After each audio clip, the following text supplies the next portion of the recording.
और सबसे पहले बात करते हैं एनआरसी की, जिसे लेकर फाइनल ड्राफ्ट क्या आया। ममता बनर्जी आग बबूला हो गई। अब सवाल ये उठता है कि पश्चिम बंगाल की राजनीति को छोड़कर आखिर ममता दिल्ली की राजनीति पे क्यों कूद रही हैं? उन्होंने ठीक करेंगे कौन इंडियन है कौन इंडियन नहीं है। जो बीजेपी है सब इंडियन है और जो नॉन बीजेपी है सब इंडियन नहीं है। अब पहले तो सुना ही नहीं नाम, अभी तो पॉलिटिक्स कर रहे हैं और जो भी मर्जी कह देता है। We will not allow this vulgarism और दिस न्यूसेंस इन बंगाल। ये इंडिया का पॉलिटिक्स नहीं है, इंडिया का पॉलिटिक्स का नाम है टॉलरेबल।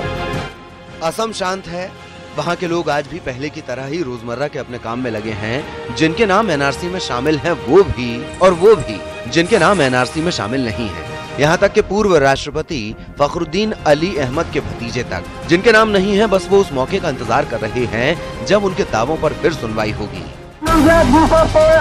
लेकिन गुवाहाटी से 1900 किलोमीटर दूर दिल्ली में सियासी गर्मी चरम पर है। इतनी गर्मी कि पश्चिम बंगाल की सीएम ममता बनर्जी दिल्ली में एक के बाद एक सियासी चालें चल रही हैं। रक्तपात और सिविल वॉर जैसे शब्दों का इस्तेमाल कर रही हैं। Don't you think it will create a civil war? Don't you think it will create a blood war? The civil unrest already started. All the district in Assam, 144 has been imposed.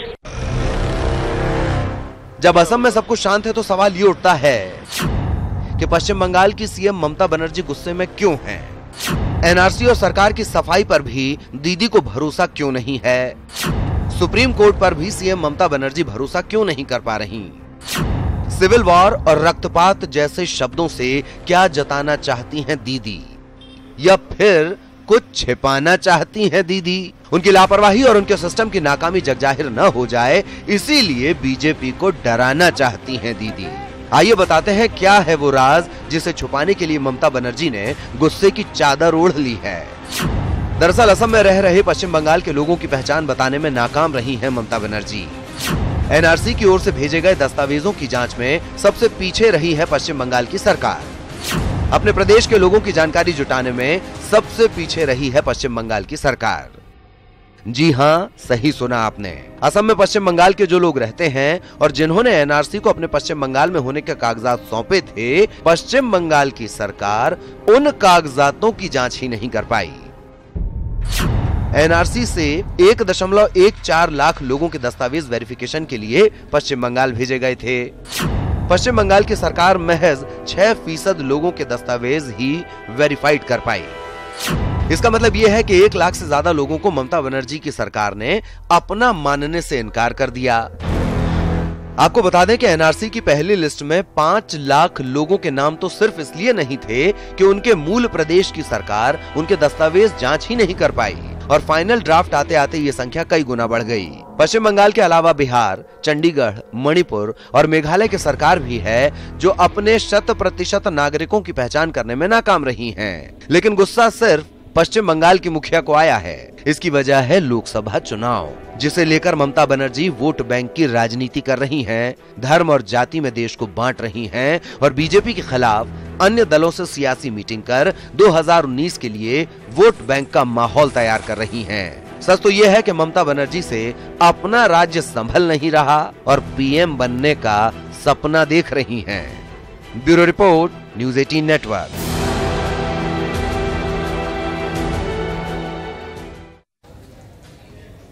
और बात करते हैं अगली खबर की। Agra Lucknow express way service road धंसने के बाद अब इस पूरे मामले की जांच के आदेश दे दिए गए हैं। थर्ड पार्टी मामले की जांच कर 15 दिनों में अपनी रिपोर्ट देगी, जिसके बाद दोषियों पर कार्रवाई की जाएगी। आपको बता दें कि आगरा में 50 फीट गहरे गड्ढे में गिरी कार की भयानक तस्वीरें सामने आई थी। आगरा लखनऊ एक्सप्रेस वे के सर्विस रोड पर बने गड्ढे में कार जा गिरी और टेढ़ी होकर फंस गई। ये कार सवार इसमें 4 लोग गूगल मैप की मदद से मुंबई से कन्नौज जा रहे थे और नेटवर्क खराब हो जाने की वजह से, नेटवर्क चले जाने की वजह से रास्ता यहां वो भटक गए थे। कार सहित तमाम जो इसमें लोग मौजूद थे वो गड्ढे में फंस गए। हालांकि मौके पर पहुंचे स्थानीय लोगों ने सभी युवकों को बचा लिया और क्रेन की मदद से कार को बाहर निकाल लिया गया। लेकिन अब इस पूरे मामले की जांच की जाएगी।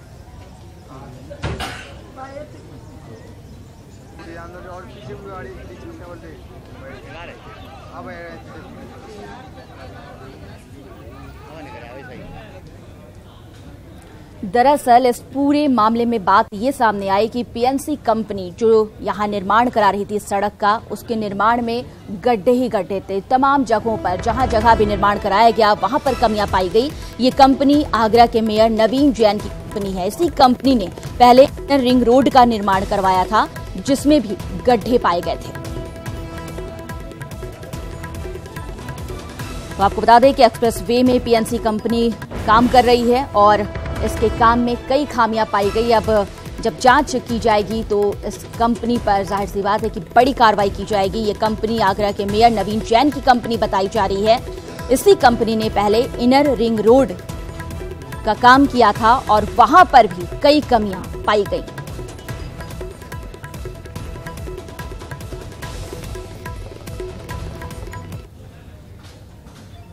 और बताया जा रहा है इस वक्त बड़ी खबर के जरिए कि जो ये एक्सप्रेस वे धंसा है इसमें बड़ी लापरवाही सामने आई है। बारिश की वजह से पहली बात ये कि एक्सप्रेस वे पूरी तरह से धंसा और निर्माण में लापरवाही की बात कही जा रही है। मजदूरों ने फिलहाल मरम्मत का काम शुरू कर दिया है। पंचमखेड़ा गांव के सामने ये एक्सप्रेस वे धंसा है और आज थाना क्षेत्र इलाके का मामला है।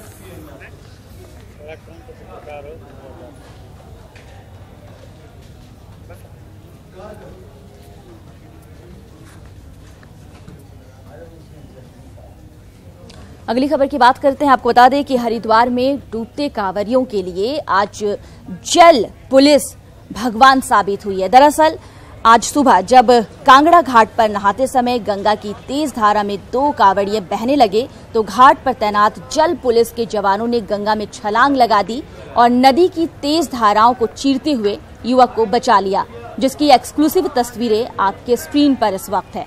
बताया जा रहा है कि दोनों कांवड़िए गाजियाबाद के रहने वाले हैं, जिन्हें रेस्क्यू के बाद अस्पताल में भर्ती कराया गया है। जल पुलिस ने यहां पर तत्परता दिखाई, हरिद्वार में डूबते कांवड़ियों को बचाया गया और उस वक्त की ये एक्सक्लूसिव तस्वीरें आप देख पा रहे हैं। आज सुबह जब कांगड़ा घाट पर ये लोग नहाने के लिए पहुंचे, गंगा की तेज धारा में फंस गए, बहने लगे दोनों। घाट पर तैनात जल पुलिस के जवानों ने गंगा में छलांग लगा दी और इन दोनों को बचाया गया।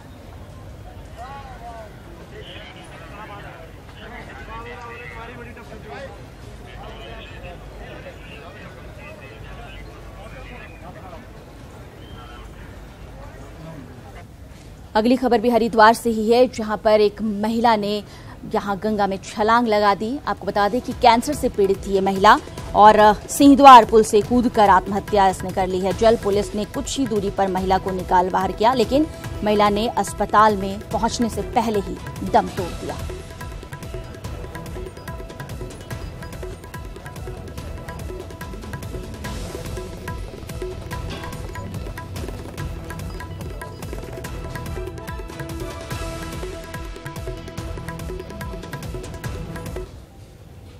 हमारे देश में एक तरफ गरीबों को अनाज नहीं मिल पाता, बड़ी मशक्कत उन्हें करनी पड़ती है 2 जून की रोटी का जुगाड़ करने के लिए। वहीं दूसरी तरफ अफसरशाही और नकारेपन की व्यवस्था की वजह से ना जाने कितने हजारों टन जो अनाज है वो बर्बाद होते हैं। ये हम क्यों कह रहे हैं, इस रिपोर्ट में देखिए।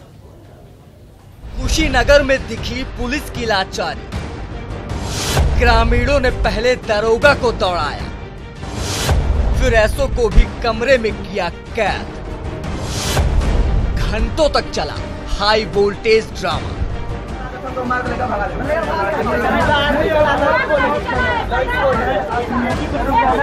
अंधेरे कमरे में जुटी भारी भरकम भीड़ और भीड़ के बीच डरे सहमे से बैठे एक एसओ। तस्वीरें कुशीनगर के चटहा थाना क्षेत्र की। यहाँ कुछ आक्रोशित ग्रामीणों ने एसओ को ही बंदी बना लिया है। कमरे को लॉक कर दिया गया। देखते ही देखते पूरा गांव कमरे के बाहर इकट्ठा हो गया। लगातार आ रही मॉब लिंचिंग की खबरों से डरे सहमे एसओ साहब भी सोच रहे होंगे कि वो किस मुसीबत में फंस गए। दरअसल चटहा थाना क्षेत्र के एक दरोगा ने गांव में एक युवक और युवती को आपत्तिजनक स्थिति में पकड़ा था, लेकिन ग्रामीणों का आरोप कि युवक ग्राम प्रधान का भतीजा है, इसीलिए पुलिस ने उससे छोड़ दिया। युवक के छोड़े जाने पर ग्रामीण आक्रोशित हो गए और उन्होंने गाँव में ही दरोगा को दौड़ा लिया। इसके बाद जब थाने के एसओ शाह मोहम्मद पहुंचे तो ग्रामीणों ने उन्हें कमरे में बंद कर दिया, जिसके बाद एसओ साहब कई घंटों तक कमरे में बंद रहे।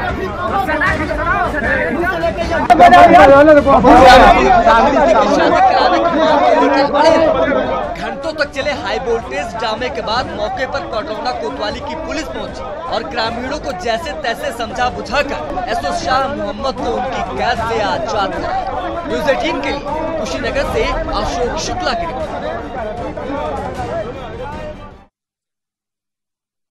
तो देखा आपने किस तरह से ग्रामीणों के गुस्से का शिकार एसओ को होना पड़ा। घंटों बंधक उन्हें बनाया जाता है और उसके बाद पुलिस मौके पर पहुंचती है, तब जाकर उन्हें छुड़ाया जाता है। अगली खबर की बात करते हैं। तमाम योजनाएं जो चलाई जाती हैं वो किस तरह से भ्रष्टाचार की भेंट चढ़ जाती है, अब ये हम आपको दिखाने जा रहे हैं। आपको बता दें कि बुंदेलखंड में सरकारी सुविधाएं बड़ी मुश्किल से लोगों तक पहुंच पाती हैं, लेकिन उसका हाल क्या होता है, देखिए। एक और पूरे प्रदेश में बारिश हो रही है, वहीं बुंदेलखंड में सरकार ने सूखा घोषित कर दिया है। फसल की उम्मीद खत्म हो चुकी है, लिहाजा लोग सरकारी राशन के भरोसे हो गए हैं। मगर कोटेदारों की मनमानी उन्हें उनके हिस्से का राशन नहीं दे पाती। शिकायत करने पर प्रशासनिक अधिकारी कोई मदद नहीं कर रहे। ऐसे में समाज सेवी संगठन गुलाबी गैंग गरीबों के हक के लिए सामने आया है। 6 दिन लड़का हुआ परमिट नहीं हमें दे रहा हो, हम विकला, हम विधवा पेंशन है, हमें विधवा को मुहे पीरो परमिट देंगे। सबको परेशान कर, हाँ सबको परेशान। हमें बिल्कुल परमिट नहीं बना रहा हो, हमें तेल नहीं दे रहा हो, हमें कुछ नहीं दो। महोबा तहसील के गांव से झरी में रहने वाले तमाम ग्रामीणों ने शिकायत की है कि यहाँ कोटेदार राशन लेने आने वाली महिलाओं के साथ अभद्रता करते हैं, उन्हें कम राशन देते हैं और उनका राशन कार्ड भी रख लेते हैं। हमारा परमिट रख लिया था इस बार कोटेदार ने कहा ओली में रख लो, तो कहते नहीं जाओ घर चाहिए का सुनाया हम नहीं देंगे। हाँ सामान थे लड़का उनका भेज दो हमने सोन का कहते जाओ घर नहीं तेल जाओ घर वो परमिट ओली में रख लो, तो कहते घर छोड़े जाओ घर ढूंढो। तो गुंडागर्दी करता है, हाँ बदतमीजी भी करता है। हाँ बदतमीजी नहीं मतलब भगावती लड़कन का। हमारी सास भी गई थी साथ में। मामले की जानकारी मिलने पर गुलाबी गैंग महिलाओं की मदद के लिए आगे आई। गुलाबी गैंग की कमांडर फरीदा बेगम की अगुवाई में सैकड़ों महिलाओं के आने की सूचना मिलते ही कोटेदार और प्रधान गांव से भाग खड़े हुए। हमारा ये मकसद था कि हमने इस गांव में इसलिए मीटिंग की थी कि हम कोटेदार से भी बात करेंगे और प्रधान जी से भी करेंगे। तो प्रधान जी तो जब हम आ रहे थे तो रास्ते में जा रहे थे, वो तो हंसते हुए चुपचाप से खिसक गए। वो कोटेदार का पता ही नहीं है कहाँ खो गए। अगर ये हमारी बात इतनी आसानी से, हम तो गांव में इसलिए आए थे कि गांव का राजा प्रधान होता है, हम उससे कहेंगे कि भाई हमारी जो महिलाएं हैं, हमारा ये परिवार है, इन परिवार में जो जायज काम है वो आप कर दें। वही हम कोटेदार से भी कहना चाहते थे कि आप ये गरीब जनता को क्यों परेशान करे हो। सरकार भले ही भ्रष्टाचार खत्म करने के लिए कितनी भी कड़ाई लागू कर दे, प्रशासन की एक लापरवाही सभी प्रयासों पर पानी फेर देती है। महोबा का सिझरी गांव आपके सामने एक बड़ा उदाहरण है। न्यूज़ 18 के लिए महोबा से मनोज ओझा की रिपोर्ट। खबर सीतापुर से, जहां पर NH 24 पर आज एक बड़ा हादसा होते होते टल गया, लेकिन कैमरे में जो तस्वीरें कैद हुई वो हैरान करने वाली थी। आपको बता दें कि सड़क पर पानी भरा था, एक मिनी ट्रक तूफानी रफ्तार से सड़क पर दौड़ रहा था, उसके ठीक आगे एक कार थी। कार वाले को ओवरटेक करने के चक्कर में मिनी ट्रक के ड्राइवर ने गाड़ी को डिवाइडर पर चढ़ा दिया। जरा तस्वीरें देखिए किस तरह मिनी ट्रक कुछ सेकंड पर डिवाइडर पर ही दौड़ता रहा, जैसे ट्रेन पटरियों पर दौड़ती है, लेकिन जब सड़क पर आई तब कार से टकरा गई। कार 360 डिग्री तक घूम गई, लेकिन गनीमत थी कि दोनों ही कार सवार इसमें सलामत रहे। और ये तस्वीरें आपको दिखा रहे हैं किस तरह से एक बड़ा हादसा होते होते बचा है। आप अंदाजा लगा सकते हैं NH 24 पर ये बड़ा हादसा हुआ है, जहां सड़क पर पानी भरा था, एक मिनी ट्रक तूफानी रफ्तार से यहां दौड़ रहा था, उसके ठीक आगे एक कार थी। ये देखिए तस्वीरें देखकर अंदाजा लगाया जा सकता है कि किस तरह से एक बड़ा हादसा होने से यहां टला है। तमाम जो लोग थे कार में सवार, उनकी किस्मत काफी अच्छी निकली।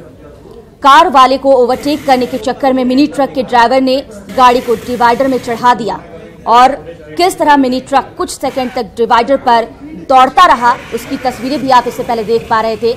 आपको बता दें कि ट्रेन जैसे पटरियों में दौड़ती है, कुछ उसी तरह से ये मिनी ट्रक डिवाइडर में काफी दूर तक दौड़ता चला गया और उसके बाद किस तरह से कार को टक्कर मारी गई, उसकी एक्सक्लूसिव तस्वीरें आपके सामने। हालांकि तमाम लोग इसमें सही सलामत हैं।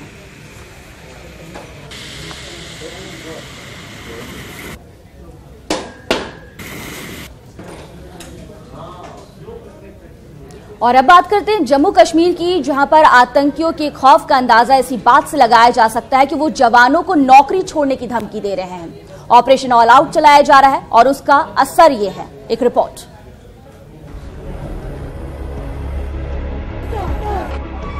खुद का खात्मा और मौत की शक्ल में सेना से सामना हुआ तो आतंकी और उसके आका बौखला उठे।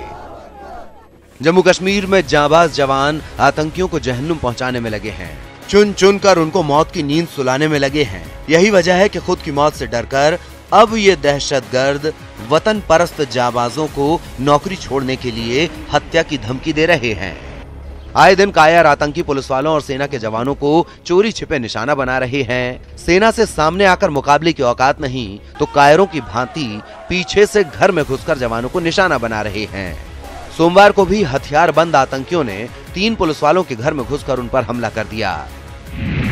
सोमवार को दक्षिण कश्मीर के शोपियां जिले में आतंकी पुलिसकर्मियों के घर में घुस आए, उन पर हमला किया, नौकरी छोड़ने की चेतावनी दी, धमकी दी, नौकरी छोड़ दो नहीं तो मार डालेंगे। बीते 3 दिनों में यह तीसरा मौका है जब आतंकियों ने जम्मू कश्मीर पुलिस समेत सुरक्षा बलों के जवानों पर हमला किया है। इससे पहले शनिवार को आतंकियों ने पुलवामा के त्राल से एक पुलिसकर्मी को अगवा किया था। Special police officer Mudasir Ahmad Lone की पिटाई की थी। आतंकियों ने लोन को भी पुलिस की नौकरी छोड़ने की चेतावनी देकर छोड़ा था। लोन जम्मू कश्मीर पुलिस में कुक के तौर पर काम करते हैं। रविवार को आतंकियों ने एक सीआरपीएफ जवान को मार डाला। पुलवामा में आतंकियों ने नसीर अहमद की उनके घर पर हत्या की थी। घाटी में हथियार छीनना, बैंक लूटना आम हो चला है। हालांकि पुलिस मुस्तैदी से आतंकियों के ऐसे नापाक इरादों को नेस्तनाबूद करने में लगी है, लेकिन पिछले कुछ दिनों में पुलिसकर्मियों के अपहरण और हत्या की घटनाओं में तेजी से इजाफा हुआ है। आपको बता दें कि साल के शुरुआती 6 महीनों में 39 सुरक्षाकर्मी, 17 सैनिक, 20 पुलिसकर्मी और 2 सीआरपीएफ जवानों की हत्या हो चुकी है। लेकिन ऑपरेशन ऑल आउट के जरिए दहशतगर्दों को भी तेजी से दफन किया जा रहा है। दहशतगर्द क्यों भूल रहे हैं कि जो वतन परस्त होते हैं वो नापाक इरादे रखने वालों को जहन्नुम पहुंचाकर ही दम लेते हैं। Bureau report, news 18 network. UP के सीएम योगी आदित्यनाथ अमर सिंह के दिल में रहते हैं। आपको बता दें कि CNN न्यूज़ 18 से खास बातचीत में अमर सिंह ने ये बातें कही। उन्होंने कहा कि प्रधानमंत्री और मुख्यमंत्री योगी आदित्यनाथ भ्रष्टाचारियों से लड़ रहे हैं। बीजेपी दल में हो या ना हो, लेकिन हमारे दिल में पहले भी थे, क्योंकि वो क्षत्रियों की पीठ गोरखनाथ पीठ के अधिष्ठाता हैं और हमारे परिवार से, घर से उनका संबंध बराबर रहा है। तो यह हृदय परिवर्तन अकस्मात नहीं है। एक और जातिवादी व्यवस्था है, भ्रष्ट व्यवस्था है, जिसका नेतृत्व बुआ और बबुआ कर रहे हैं, जिन्होंने अपने बाप को भी नहीं छोड़ा। और दूसरी ओर योगी जी और मोदी जी की ईमानदार छवि वाली एक टीम है। तो उत्तर प्रदेश की सामान्य जनता और हमारे ऐसे तमाम लोग वो बुआ और बबुआ के मुकाबले योगी जी और मोदी जी का साथ देना ज्यादा पसंद करेंगे। और मैंने पिछले चुनाव में भी खुल करके उनका प्रचार किया। समाजवादी पार्टी के हम विरुद्ध नहीं हो गए, समाजवादी पार्टी हमारे विरुद्ध हो गई, क्योंकि समाजवादी पार्टी अब नमाजवादी पार्टी हो गई। उसे आजम खान पसंद है, अमर सिंह पसंद नहीं है। विधानसभा चुनाव में मुझे हराने का पूरा उपक्रम रामगोपाल जी ने किया और वो उपक्रम करके वो अमेरिका चले गए। बड़ी मुश्किल से द्वितीय तृतीय राउंड में मैं जीता।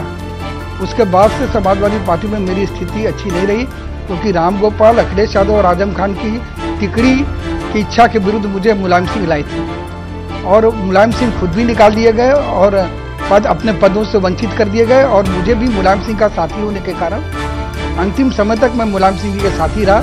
उनके पुत्र ने मुझे बाहरी व्यक्ति कहकर, मेरे पोस्टर पर उनके समर्थकों ने मूत्र और मल फेंक कर मेरा इतना विरोध किया और मुझे निष्कासित किया। अब मनीष मल्होत्रा का कपड़ा नहीं है फैशन डिजाइनर का, कि जब चाहे तब आप पहन लें और जब चाहे तब उतार दें। सेकुलरिज्म, हमारी समझ से यह है कि अगर हम मुसलमान भाइयों के लिए इफ्तार की पार्टी करें तो मुसलमान भाई भी हम हिंदुओं के लिए नवरात्र की पार्टी करें। ये एक तरफा मोहब्बत नहीं है, ये दिल है मुश्किल के रणबीर कपूर की तरह। ये दो तरफा मोहब्बत होनी चाहिए। हम भी मोहब्बत करें मुसलमानों के रमजान से और मुसलमान भी मोहब्बत करें हमारे नवरात्र से। इसी के साथ न्यूज रूम लाइव में फिलहाल के लिए बस इतना ही। दीजिए पूरी टीम को इजाजत। नमस्कार।